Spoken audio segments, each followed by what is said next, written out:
We learn English part 2 episode 36। मी काही वर्तमान काळातली वाक्य सांगणार आहे व माझी वर्गमैत्रीण मी भूतकाळातील वाक्य सांगेल।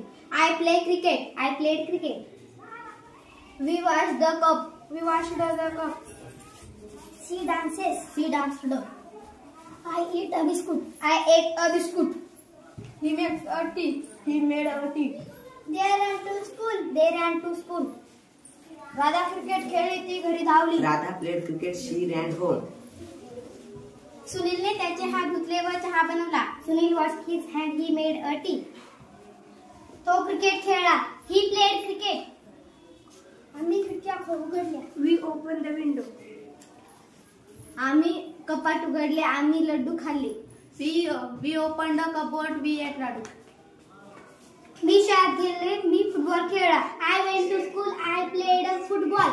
Keep watching